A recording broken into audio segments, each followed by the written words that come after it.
Number the Stars by Lois Lowry. Chapter 17. All this long time.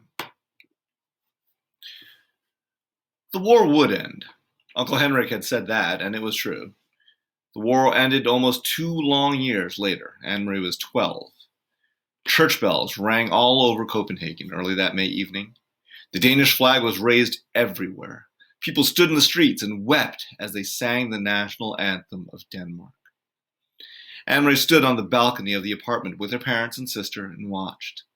Up and down the street and across on the other side, she could see flags and banners in almost every window.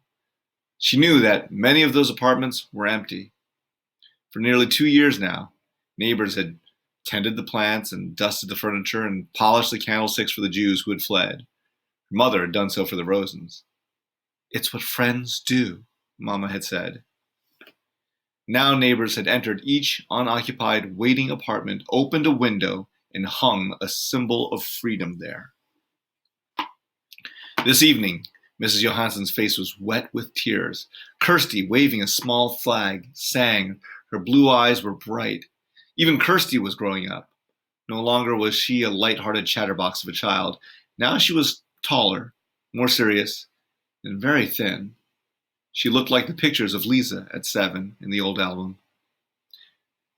Peter Nielsen was dead. It was a painful fact to recall on this day when there was so much joy in Denmark, but Anne-Marie forced herself to think of her red-headed almost brother and how devastating the day was when they received the news that Peter had been captured and executed by the Germans in the public square at Rivingen in Copenhagen. He had written a letter to them from prison the night before he was shot. It had said simply that he loved them, that he was not afraid, and that he was proud to have done what he could for his country and for the sake of all free people. He had asked, in the letter, to be buried beside Lisa. But even that was not to be for Peter. The Nazis refused to return the bodies of the young men they shot at Rivingen. They simply buried them where they were killed and marked the graves only with numbers. Later, Anne-Marie had gone to the place with her parents, and they had laid flowers there on the bleak, numbered ground. That night, Anne-Marie's parents told her the truth about Lisa's death at the beginning of the war. "She was part of the resistance too," Papa had explained. "Part of the group that fought for our country in whatever ways they could." "We didn't know," Mama added. "She didn't tell us. Peter told us after she died." "Oh, Papa," Anne-Marie cried. "Mama, they didn't shoot Lisa, did they? The way they did Peter in the public square with people watching?" She wanted to know it all, but wasn't certain that she could bear the knowledge. But Papa shook his head. "She was with Peter and others in a cellar where they held secret meetings to make plans. Somehow the Nazis found out, and they raided the place that evening. They all ran different ways, trying to escape." "Some of them were shot," Mama told her sadly. "Peter was shot. In the arm. Do you remember that Peter's arm was bandaged and in a sling at Lisa's funeral? He wore a coat over it so that no one would notice, and a hat to hide his red hair. The Nazis were looking for him." Anne-Marie didn't remember. She hadn't noticed. The whole day had been a blur of grief. "But what about Lisa?" she asked. "If she wasn't shot, what happened?" From the military car, they saw her running and simply ran her down. "So it was true, what you said, that she was hit by a car?" "It was true," Papa told her. "They were all so young," Mama said, shaking her head. She blinked, closed her eyes for a moment, and took a long, deep breath. "So very, very young. With so much hope."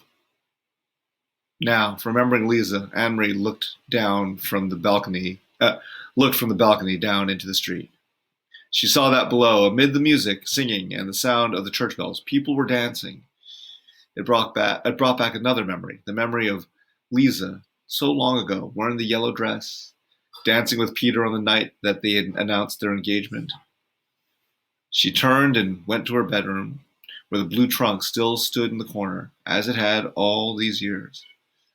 Opening it, Anne-Marie saw that the yellow dress had begun to fade. It was discolored at the edges where it had lain so long in folds.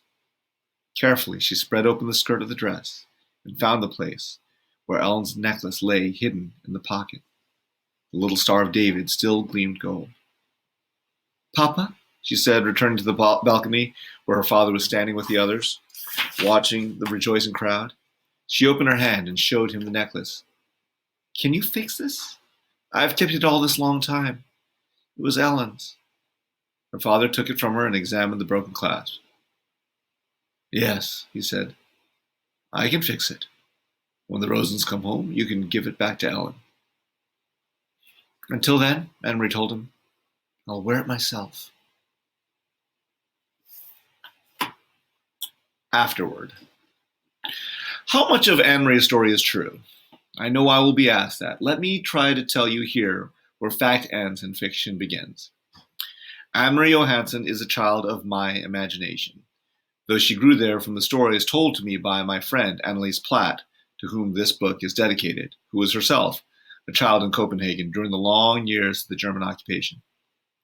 I had always been fascinated and moved by Anneliese's descriptions, not only of the personal deprivation that her family and their neighbors suffered during those years, and the sacrifices they made, but even more by the greater picture she drew for me of the courage and integrity of the Danish people under the leadership of the king they loved so much, Christian X.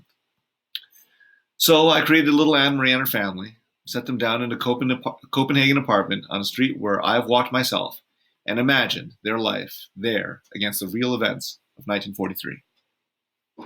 Denmark surrendered to Germany in 1940. It is true, and it was true for the reasons that Papa explained to Anne-Marie. The country was small and undefended, with no army of any size. The people would have been destroyed had they tried to defend themselves against the huge German forces. So, surely with great sorrow, King Christian surrendered, and overnight the soldiers moved in. From then on, for 5 years, they occupied the country. Visible on almost every street corner, always armed and spit-shined, they controlled the newspapers, the rail system, the government, schools, and hospitals, and the day-to-day existence of the Danish people. But they never controlled King Christian. It is true that he rode alone on his horse from the palace every morning unguarded and greeted his people. And though it seems so charming as to be a flight of author's fancy, the story that Papa told Anne-Marie of the soldier who asked the Danish teenager, "Who is that man?" that story is recorded in one of the documents that still remain from that time. It is true, too, that in August 1943, the Danes sank their own entire navy in Copenhagen harbor as the Germans approached to take over the ships for their own use. My friend Anneliese remembers it, and many who were children at the time would have been awakened, as little Kirsty was, by the explosions and the fiercely lighted sky as the ships burned. On the new year of the Jewish high holidays in 1943, those who gathered to worship at the synagogue in Copenhagen, as the fictional Rosens did, were warned by the rabbi that they were to be taken and relocated by the Germans. The rabbi knew because a high German official told the Danish government, which passed the information along to the leaders of the Jewish community. The name of that German was G.F. Duckwitz, and I hope that even today, so many years later, there are flowers on his grave, because he was a man of compassion and courage. And so the Jews, all but a few who didn't believe the warning, fled the first raids. They fled into the arms of the Danes who took them in, fed them, clothed them, hid them, and helped them along to safety in Sweden. In the weeks following the Jewish New Year, almost the entire Jewish population of Denmark, nearly 7,000 people, was smuggled across the sea to Sweden. The little hand-hemmed linen handkerchief that Anne-Marie carried to her uncle, surely something made up by an author who wanted to create a heroine out of a fictional little girl? No. The handkerchief, as well, is part of history. After the Nazis began to use police dogs to sniff out hidden passengers on the fishing boats, Swedish scientists worked swiftly to prevent such detection. They created a powerful powder composed of dried rabbit's blood and cocaine. The blood attracted the dogs, and when they sniffed at it, The cocaine numbed their noses and destroyed, temporarily, their sense of smell. Almost every boat captain used such a permeated handkerchief, and many lives were saved by the device.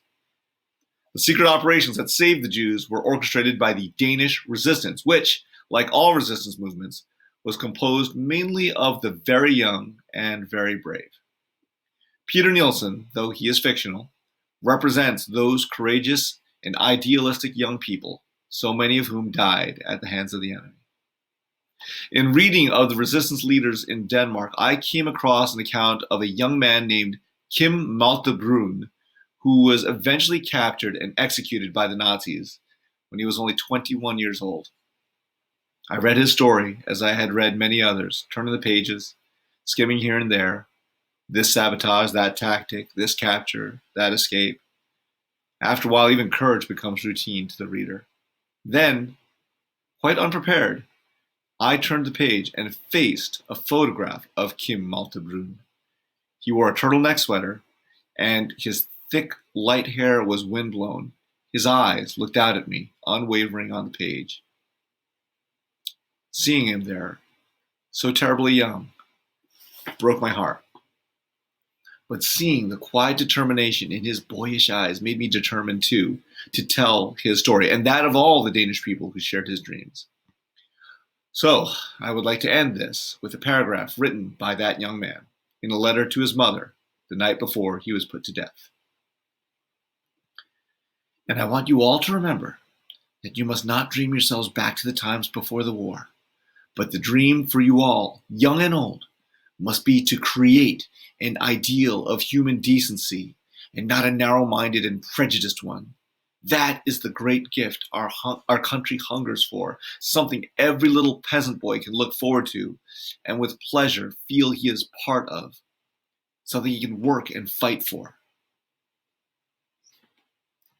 Surely that gift, the gift of a world of human decency, is the one that all countries hunger for still. I hope that this story of Denmark and its people will remind us all that such a world is possible.